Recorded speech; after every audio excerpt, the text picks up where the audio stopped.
আঙ্গুল ভাঁজ করার পরে সোজা করতে গেলে আঙ্গুলটি এরকম হয়ে থাকে।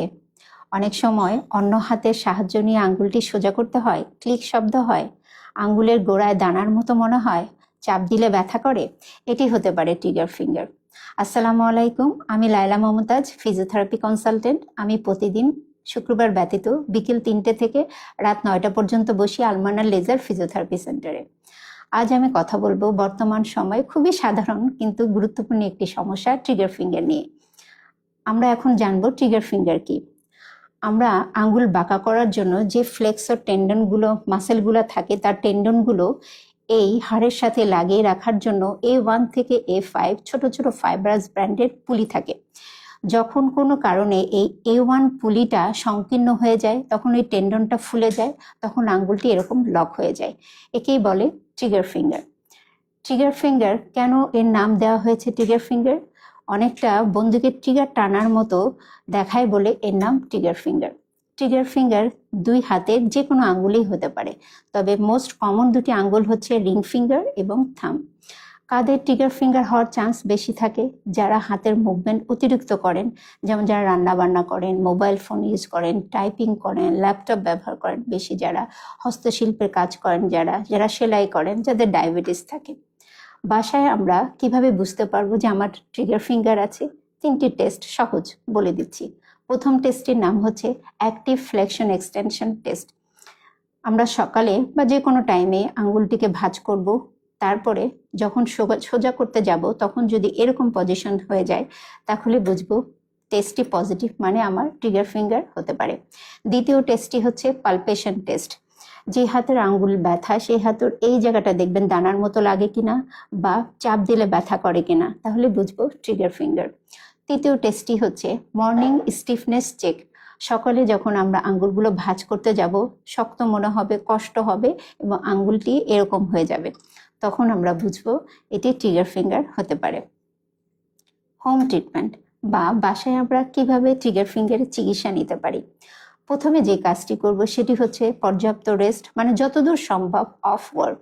দ্বিতীয় যে কাজটি করব সেটি হচ্ছে রাতে আমরা স্প্লিন ব্যবহার করব, এতে সকালে লকিংটা কমাবে। তৃতীয় যে কাজটি করব সেটি হচ্ছে ট্যাপিং ব্যবহার করব। চতুর্থ মায়োফেশিয়াল রিলিজ, এটি খুবই গুরুত্বপূর্ণ। সেটি কিভাবে?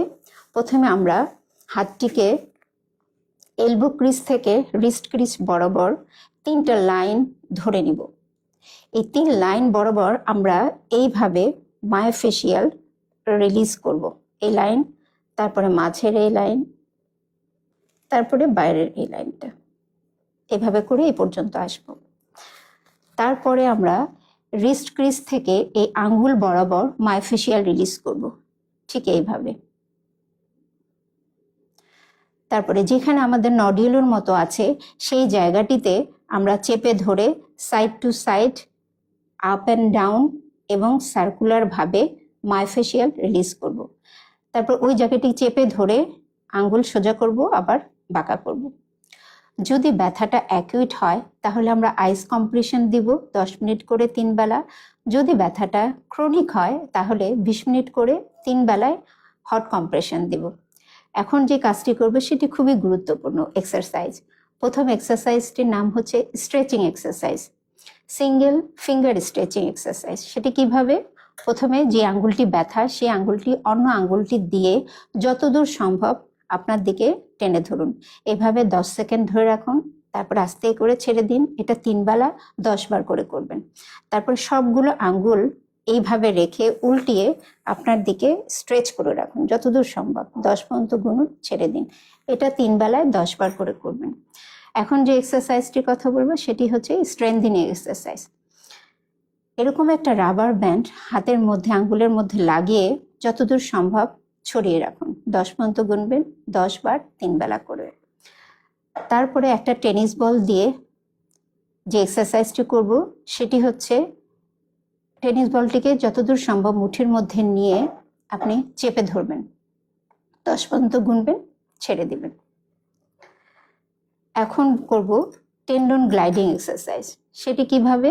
প্রথমে আঙ্গুলগুলো যতদূর সম্ভব বাইরের দিকে এরকম স্ট্রেচ করবেন, তারপরে হুকের মতো করবেন, তারপরে মুঠি করবেন, সির মতো করে করবেন, তারপরে টেবিলের মতো করবেন। এই কাজগুলো করলে যতদূর সম্ভব ব্যথা কমে আসবে। যদি না কমে, ফিজিওথেরাপিস্টের পরামর্শ নিন। ব্যথাকে সহ্য করবেন না। সঠিক সময়ে সঠিক মুভমেন্টই হলো এই রিকভারির মূল চাবিকাঠি। আসসালামু আলাইকুম।